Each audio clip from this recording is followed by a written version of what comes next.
মেয়ে হয়েছে বলে এত কিছু সহ্য করতে হবে কখনো ভাবিনি।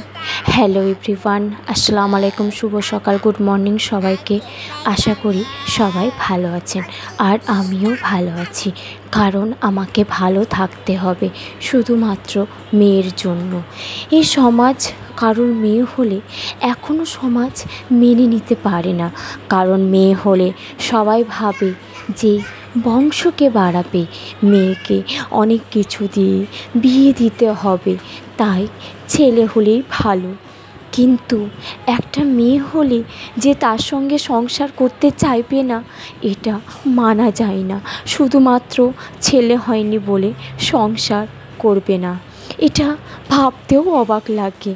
এখনও সমাজ 2025 সাল এসেও এতটা ভয়ঙ্কর চিন্তাভাবনায় বসবাস করে, ভাবা যায় না।